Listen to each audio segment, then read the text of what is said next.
பொன்னிறமான அமைதி தவழும் ஒரு அழகான வயல்வெளிய இப்போ கொஞ்சம் உங்க மனக்கண்ல கற்பனை செஞ்சுக்கோங்க. அந்த வயலுக்கு நடுவுல யாருக்கும் எந்த தொந்தரவும் கொடுக்காம ரொம்ப அமைதியா ஒரு சோளக்காட்டு பொம்மை நின்னுட்டு இருக்கு. நாம எல்லாரும் அன்றாடம் கடந்து போற ஒரு சாதாரண காட்சிதாங்க இது. ஆனா இந்த எளிய காட்சிக்குள்ள ஒளிஞ்சிருக்கிற மனித உளவியல், அதிகாரத்தோட போலித்தனம், இதெல்லாம் பத்தி தான் இந்த அலசல்ல நாம ரொம்ப ஆழமா பேசப் போறோம். ஒரு உயிரற்ற பொருளை வச்சு மனித வாழ்வோட நுட்பமான உண்மைகளை மூலக்கட்டுரை எப்படி விவரிக்குதுன்னு பார்க்கலாம் வாங்க. அந்த செழிப்பான வயல்வெளியில பாத்தீங்கன்னா சலனமே இல்லாம அந்த சோளக்காட்டு பொம்மை காவல் காத்துட்டு இருக்கு. இது சினிமாக்கள்ல வர்ற மாதிரி எந்த பயமுறுத்துற தோற்றத்திலயும் இல்ல, ரொம்பவே அமைதியா இயற்கையோட ஒன்றிப்போன ஒரு தோற்றத்துல தான் இருக்கு.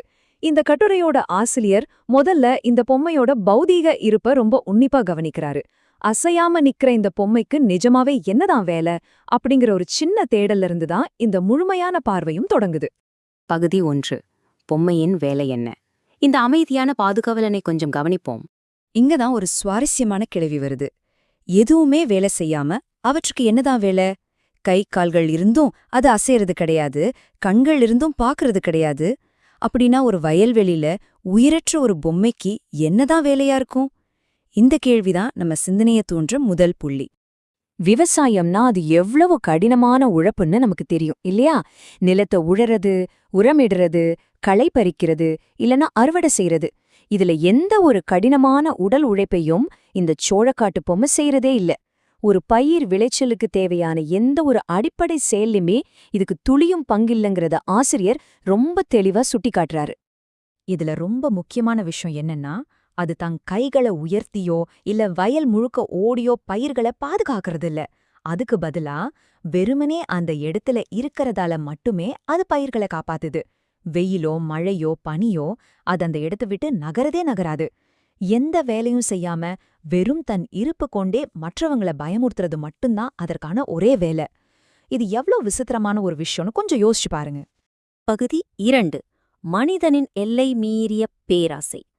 சரி, இந்த விளைச்சல் யாருக்கு தான் சொந்தம்? இந்த இடத்துல கட்டுரையாளர் ஒரு தத்துவார்த்தமான விஷயத்த பதிவு செய்றாரு. இந்த பூமி தமக்காக மட்டுமே விளைகிறது அப்படிங்கிற ஒரு மிகப்பெரிய மாயையில மனிதன் வாழ்ந்துட்டு இருக்கான். தனக்கு தேவையானதையும் தாண்டி உபரியா தானியங்களை உற்பத்தி செய்றான்.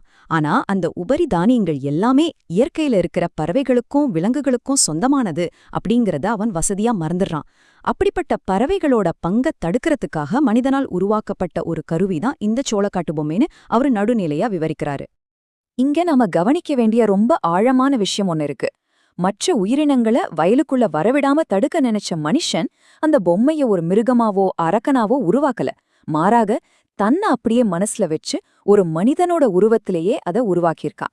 இதன் மூலமா தன்னை ஒரு அச்சுறுத்தலான உருவமாகவே அவன் இயற்கைக்கு முன்னாடி நிறுத்துறான் அப்படிங்கிறது எவ்வளவு நுட்பமான பதிவு பாத்தீங்களா? பகுதி 3. உயிரற்ற பொம்மையின் பயன்கள். முழுமையான கீழ்ப்படிதலின் மதிப்பு என்னன்னு பார்க்கலாம். வயல்ல நிக்கிற பொம்மைய போலவே நிஜ வாழ்க்கையிலயும் பல மனிதர்கள் பல இடங்கள்ல சோளக்காட்டு பொம்மைகளாகவே செயல்படுறாங்க. மற்றவங்கள பயமுறுத்துறதுல மனிதனுக்குள்ளேயே ஒரு அலாதியான சந்தோஷம் ஒளிஞ்சிருக்கு. தம்ம கண்டு பிறர் நடுங்கிறத பார்க்கும்போது அவனோட ஈகோ திருப்தி அடையுது.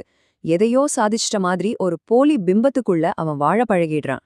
மனசை தொடுற மாதிரி ஒரு அழகான சென் கவிதை ஒன்னு இருக்கு. சோளக்காட்டு பொம்மை வயல் நடுவே உயிரற்றது, ஆனால் எத்தனை உபயோகமாய். உயிரற்று இருக்கிறதாலதான் அது மனிதனுக்கு அத்தனை உபயோகமாயிருக்கு. இந்த ஒரு சின்ன கவிதை நம்ம சமுதாயத்தோட ஒட்டுமொத்த உளவியலையும் தோலுரிச்சு காட்டுது. எந்த கேள்வியும் கேட்காம உயிரற்று கிடக்கிற ஒண்ணுதான் அதிகாரத்துக்கு ரொம்பவே தேவைப்படுது. பகுதி 4. மனிதர்களும் சோளக்காட்டு பொம்மைகளும். இதுல உழைப்பு மற்றும் கட்டுப்பாட்டின் அரசியலை பத்தி பாப்போம். இந்த ஒப்பீடு நிஜமாவே சிந்திக்க வைக்குதுல. ஒரு சோளக்காட்டு பொம்மை எப்பவுமே கூலி கேட்காது, உரிமைக்காக போராடாது, எனக்கு 8 மணி நேரம் வேலைதான் வேணும்னு அடம் பிடிக்காது. அதனாலதான் மனிதனுக்கு அது பிடிச்சு போகுது. இதே மனநிலையில தான் நம்மை சுற்றி இருக்கிற மனிதர்களும் இருக்கணும்னு நாம பல நேரம் எதிர்பார்க்கிறோம். நாம சொல்றத கண்மூடித்தனமா கேட்டுக்கிட்டு எந்த எதிர்ப்பும் காட்டாத மனிதர்களை தான் இந்த சமூகம் கொண்டாடுது. ஆனா மனிதர்கள் எப்ப அவங்க உரிமைகளுக்காக பேசுறாங்களோ, எப்ப சின்னதா ஒரு எதிர்ப்பை காட்டுறாங்களோ, அப்பவே அவங்கள நாம எதிரிகளா பார்க்க தொடங்கிடுறோம். இது எல்லாமே ஒரு மாயைதாங்க. எப்படி வயல்ல வர பறவைகள் ஆரம்பத்துல அத நிஜ மனிதன நினைச்சு ஏமாந்து போனாலும் ஒரு நாள் அது வெறும் பொம்மைதான கண்டுபிடிச்சிடுமோ, அதே மாதிரிதான் ஆதிக்கத்தின் மாயையும் ஒரு நாள் கண்டிப்பா உடைஞ்சு போகும். பகுதி 5. பயமுறுத்துவதால் கிடைக்கும் போலி மதிப்பு. அதிகாரத்தின் மாயையும் பயமும். கடைசியா அறுவடை முடிஞ்ச பிறகு என்ன நடக்குதுன்னு பாருங்க.